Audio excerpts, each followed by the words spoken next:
大家好，今日咧我哋整牧羊人梯，咁呢個咧係一啲西式嘅家常菜啦。咁本身嘅食譜咧就係用牛肉或者用羊肉嘅，咁我都係將佢轉成素肉，咁咪變化出嚟啦。我係數口仔媽咪。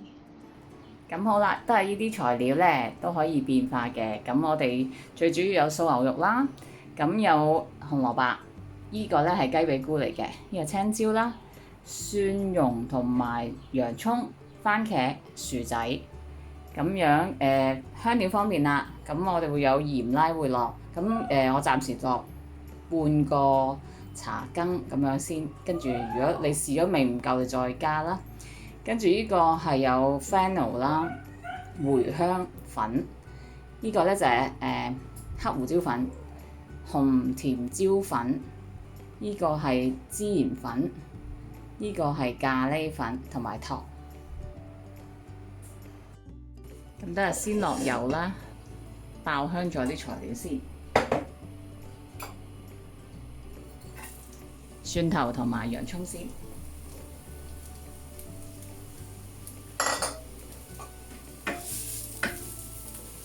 咁加埋紅蘿蔔，因為紅蘿蔔硬生啊，都要比較耐。咁爆到呢度香味啦，我哋就擺埋啲素牛肉，因為佢需要有啲焦焦黃黃嘅。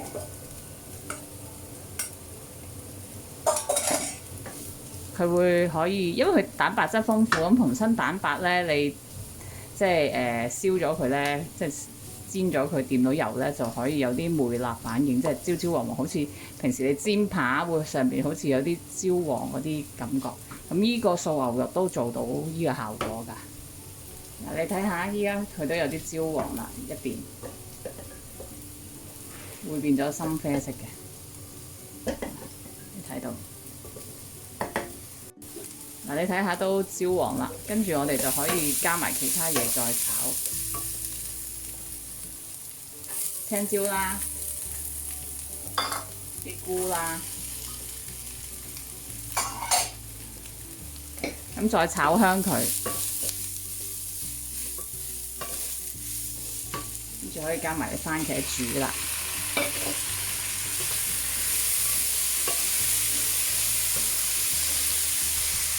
跟住落埋啲調味啦，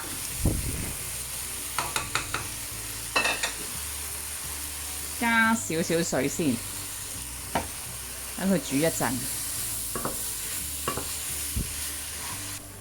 咁你見到個水嘅份量，我想燜到佢完咗之後咧，就有咁多水嘅。咁但係佢要時間燜又會蒸發，所以我會加多少少水。咁樣間燜完之後咧，燜腍晒啦啲嘢，咁我就想係結身啲嘅。好啦，跟住你睇到啲水分收乾晒啦，我就落一啲酸忌廉，唔係酸忌廉，係乳酪，sorry。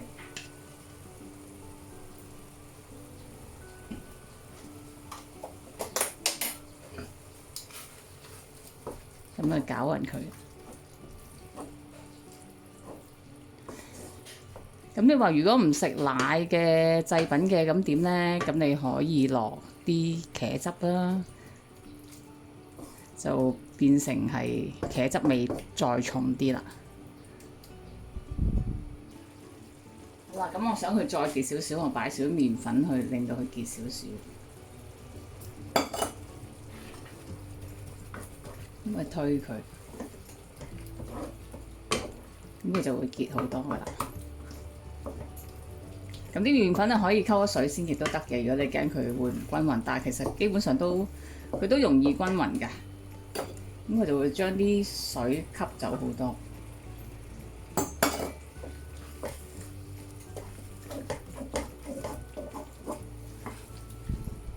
咁你試下味啦，咁夠唔夠鹹？因為我哋都想佢濃味啲嘅，因為上邊會擺薯蓉食，咁薯蓉淡噶嘛，咁你自己試下味。咁其實依家咁嘅狀態就係 OK 噶啦。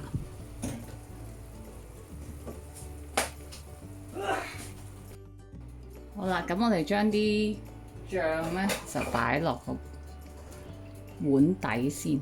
咁 sherbet pie 咧，佢唔係好似一個派樣嘅，有啲有啲會做成一個批嘅，但係有啲可以咧係好似一個碗，跟住你就擺啲醬汁喺下低，跟住上面就鋪薯蓉。咁睇下你中意多啲薯蓉定多啲餸啦，咁樣。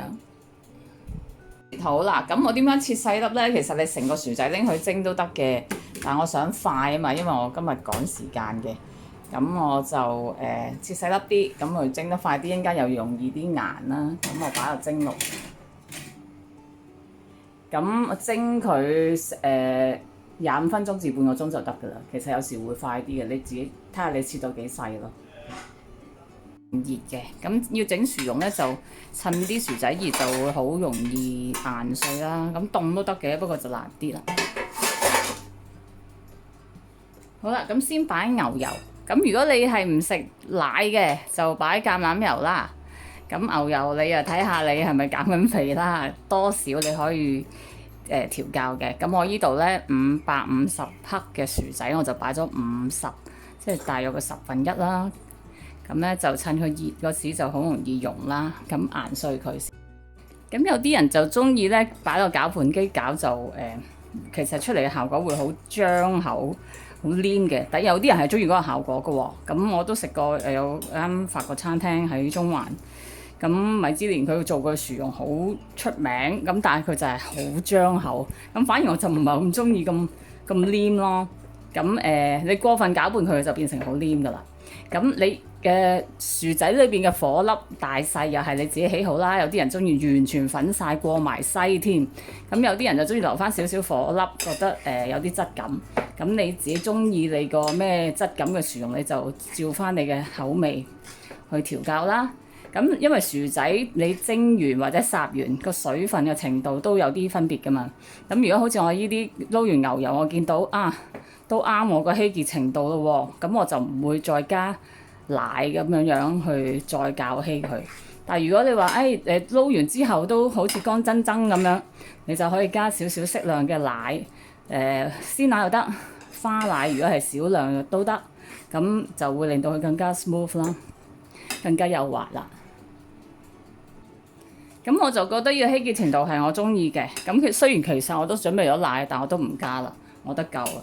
咁你要加適量嘅鹽啦，咁我會加翻我自己嘅香草鹽啦。其實大部分佢都係90%都係鹽嚟嘅，佢就有少少香草咁啦。咁就如果你冇嘅，就係就咁用鹽，跟住加啲香草碎嘅粉啦，或者就咁鹽都得噶啦。咁跟住胡椒啦，你可以黑胡椒、白胡椒都得嘅。咁我就加咗黑胡椒今日，咁撈勻佢，咁就係你嘅薯蓉啦。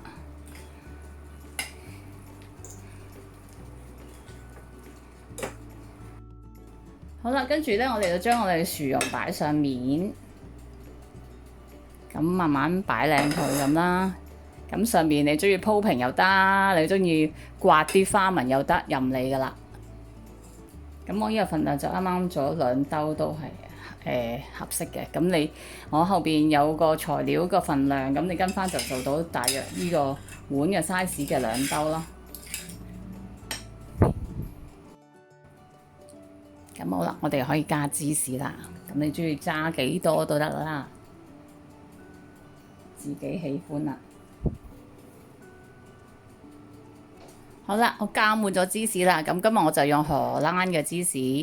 咁你就可以入焗爐啦。我因為全兜都係熱嘅，所以我就會用多士爐焗。咁我都係用180度焗到表面金黃就得啦。好啦，啱啱焗起啦，咁樣咧就擺啲香草上面啦，咁都係裝飾下嘅啫。咁有時咧就唔想喺星期日咧又要煮一大餐，咁你可以預早煮定，咁星期日咧就拎出嚟焗翻半個鐘，190度咁樣就 OK 噶啦。咁當然視乎你個批有幾厚啦。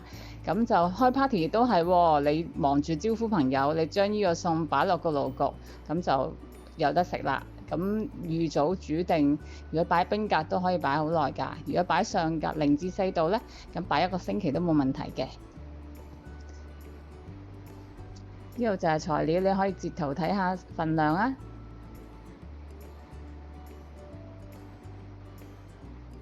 希望你加入我 Facebook 組群同埋訂閱我嘅頻道。拜拜。